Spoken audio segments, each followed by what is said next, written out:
13 अध्याय 17 वचन पढ़ो।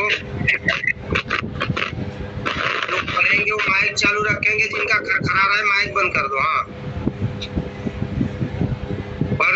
पढ़ो। हाँ, अपने अगुओं की आज्ञा मानो और उनके अधीन रहो, क्योंकि वे उनके समान तुम्हारे प्राणों के लिए जागते रहते हैं, जिन्हें लेखा देना पड़ेगा। वे यह काम बस अभी देखो, अपने अगुए की बात को मानो। जिसको आप अपना अगुआ समझ लिए हो, उस अगुए का क्या करो, बात को आप मानो और उस अगुए के क्या करो, अधीन रहो। और जो भी अगुआ कहेगा वो मानना पड़ेगा, क्योंकि परमेश्वर ने जब इस्राएलियों को छुड़ाना था तो परमेश्वर ने मूसा को चुना। किसको चुना? परमेश्वर ने मूसा को चुना और परमेश्वर ने मूसा को जो आज्ञा दिया, मूसा जाके वहां पे बताता था। परमेश्वर ने पाउलुस को चुना नए नियम में, पाउलुस जो भी जाके बताता था, लोग पाउलुस की इज्जत भी करते थे, पाउलुस की बात भी मानते थे और पाउलुस बहुत डांटता भी था। डांटता था नहीं डांटता था? यहाँ तक ऐसा डांटता था कि तुम्हें मैं वचनों से समझाऊं या तुम्हारे पास छड़ी लेके आऊं, है ना? क्यों पाउलुस डांटता था? क्योंकि पाउलुस जो है पीड़ितों का में लिखा है, पाउलुस कहता मैं रात दिन आंसू बहा बहा के रो रो के परमेश्वर से ही प्रार्थना करता रहा, ए परमेश्वर मेरी भेड़ को फाड़ने वाला भेड़िया ना खाने पाए, मेरी भेड़ मजबूत रहे, मेरी भेड़ प्रार्थना करे, मेरी भेड़ नाश ना हो, मेरी भेड़ को बचा ले करके रात दिन पाउलुस प्रार्थना करते रहा।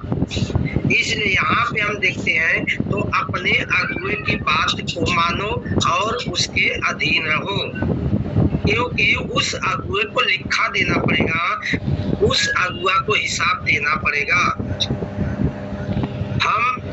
हम देखते हैं सुखपाल राणा जी के चर्च में, अपोस्टल सुखपाल राणा जी के चर्च में वो पूरी तरह से यीशु मसीह के चेले हैं, पूरी तरह से। ना उनके अंदर लालच मुझे मिलती है, ना उनके अंदर बुराई मिलती है, ना उनके अंदर किसी से नफरत मिलती है, ये ऐसा हो ऐसा हो ऐसा, उनके अंदर ये चीज नहीं मिलती है। वो रात दिन लोगों के लिए प्रार्थना करते रहते हैं, दिन भर मेहनत करते हैं, फिर जाके घर पे रात को प्रार्थना में बैठते हैं, फिर सुबह भाग के चर्च में आते हैं, शनिवार को पूरा दिन रात प्रार्थना में लगे रहते हैं, बुधवार को पूरा दिन रात प्रार्थना में लगे रहते हैं। इतना वो मेहनत करते हैं, तब जाके पूरा देश विदेश से उनके पास लोग आ रहे हैं। हालेलुया। और वो परमेश्वर की सामर्थ को दिखला रहे। क्या दिखला रहे हैं? परमेश्वर की सामर्थ दिखला रहे हैं, परमेश्वर की सामर्थ और सच्चाई पे चल के दिखला रहे हैं। ये दिखला रहे हैं कि अगर कोई बीमार है, अभी देखो क्या नाम है, सोनी का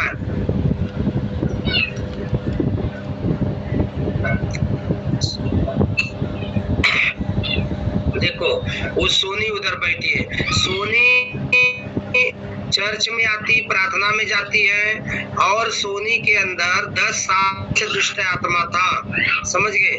अब वहां जब गई तो उसका अभी यहाँ पे पेट भी दर्द होता था, सिर दर्द भी होता था, बहुत परेशान थी। लेकिन वहां पे गई, चलो मैं चर्च जाके एक बार देख के आती, उसको शौक था, चलो मैं जाऊंगी। अभी जो भी उसके दिमाग में था वो उस बहाने गई मेरे साथ में, और गई तो उसके अंदर से 10 साल का दुष्ट आत्मा अंदर था, परमेश्वर ने उससे आजाद किया। ये था सामर्थ।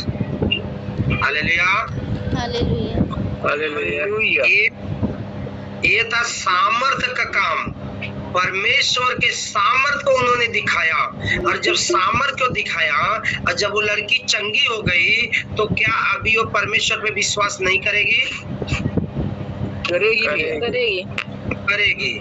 अभी हमारी ममता सिस्टर है, वो गई, उनके अंदर भी दुष्ट आत्मा निकला, एक बार इधर गिर रही, एक बार उधर गिर रही है, और पास्टर जी जैसे ही डांटे दुष्ट आत्मा शरीर से निकल गया। तो ये परमेश्वर की सामर्थ है। क्या है? सामर्थ।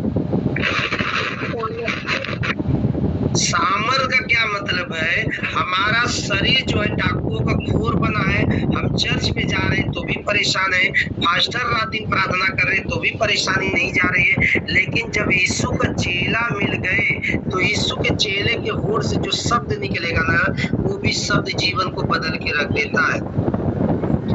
Hallelujah, hallelujah. क्योंकि यीशु के चेले उन्होंने बहुत से सामर्थ काम दिखाए, बहुत से सामर्थ काम दिखाए और सामर्थ की बातें की। सामर्थ काम दिखा दिखा के लोगों को यूट्यूब पे वीडियो पे डाल डाल के तब जाके लोग सामर्थ के काम दिख रहे हैं। तो ऐसा कौन व्यक्ति है जो बीमार ना होता हो?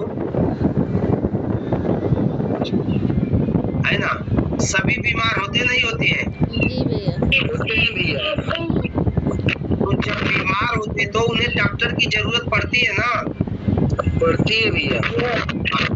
जो बीमार होते हैं तो उनको परमेश्वर की सामर्थ की जरूरत पड़ती है और जब परमेश्वर की सामर्थ को देखते हैं तो बोलते हैं मैंने इतना उम्र फालतू का गंवा दिया, क्यों नहीं मैं परमेश्वर के पीछे चलूं जो हमसे प्रेम करते हैं, जो हमारा जीवन बदलते हैं, जो हमारा मन बदलते हैं, जो हमें चंगाई छुटकारा देते हैं। Hallelujah, hallelujah. और वहाँ पे बहुत सी गवाहियाँ चली, बहुत सी गवाहियाँ, बड़ी बड़ी गवाहियाँ चली। एक लेडीज जो थी वो स्कूल मास्टर है और उन्होंने भी, वो लेडीज ने भी गवाही दी, टीचर है। उन्होंने बोली कि मैंने देखा, मैं सबका कमी पकड़ता हूँ और हमारे जो पास्टर जी है अपोस्टल सुखपाल राणा जी, वो हमारे आत्मिक पिता हैं। मैं आज से उनको पिता मानती हूँ क्योंकि उन्होंने हमारी गलतियों को पकड़ा और हमारी गलतियों को हमारे सामने लाया और मैं परमेश्वर से धन्यवाद की और मैंने बोला कि प्रभु यही हमारे पिता हैं क्योंकि इन्होंने हमारी गलतियों को पकड़ा। लोग गलतियां को तो देखते हैं और उसको अनसुनी कर देते हैं, लेकिन इन्होंने हमारी गलतियां को पकड़ा। ये थे भी नहीं चर्च के अंदर तो भी इन्होंने गवाही को सुना और सुनने के बाद वहां से आए और मेरी गलतियों को बताए कि सिस्टर आपने इस जगह पे गलती किया। मैं उस गलती को मान लिया और मैं समझ गई कि यही सच्चा सेवक है परमेश्वर के, क्योंकि इन्होंने मेरे गलतियों को बताया और जब जो गलती को बताता है वो मुझे सही रास्ते पे चलाने का कोशिश करता है। Hallelujah, hallelujah. जो व्यक्ति गलती को पकड़ता है वो सही चलाने का कोशिश करता है। गलती को इसलिए पकड़ता है कि हमारे अंदर बुराई ना हो, हमारे अंदर बुराई ना हो करके वो गलती को पकड़ता है और जब पकड़ता है तो बताता है यहाँ पे ब्रदर आप गलत कर रहे हो, सिस्टर आपने यहाँ पे गलत कर रहे हो। जब उस गलती को बताते हैं तब जाके जो है हम अगर उसको मानते हैं कि हाँ मैंने गलती किया पास्टर जी मुझे क्षमा करो और परमेश्वर को बोलते हैं हाँ प्रभु मेरे से गलती हुई क्षमा करो, तो हम पूरे मन से क्या करते हैं कि परमेश्वर की दास के अधीन रहते हैं। क्या लिखा है वचन में 17 में? अपने अगुए के अधीन रहो। किसके अधीन रहो? अपने अगुए, अपने पास्टर जी को। जो अच्छे पास्टर हैं, जो प्रभु में हैं, जो प्रभु के वचन को मानते हैं और जिनके द्वारा प्रभु बड़े बड़े काम करें, वो अगुए की क्या करो? आदर करो। अपने अगुआ की, जिसने आपको शुभ समाचार दिया उसकी भी कदर करो। जो लीडर है, अपोस्टल है, पास्टर है या जो शुभ समाचार घर घर देते हैं, जो शुभ समाचार देते हैं उनकी भी आदर करो।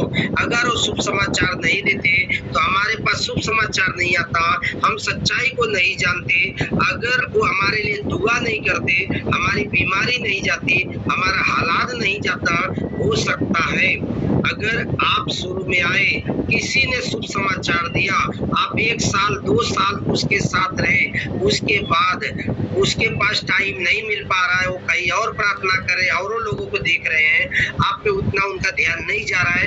लेकिन आप ये नहीं समझना है कि वो व्यक्ति का ध्यान हम पे नहीं जाता है। जो बीज बोता है उसका ध्यान रहता है कि हमारा बीज फल आ रहा है कि नहीं आ रहा है। चाहे कोई भी हो, चाहे 1000 आदमी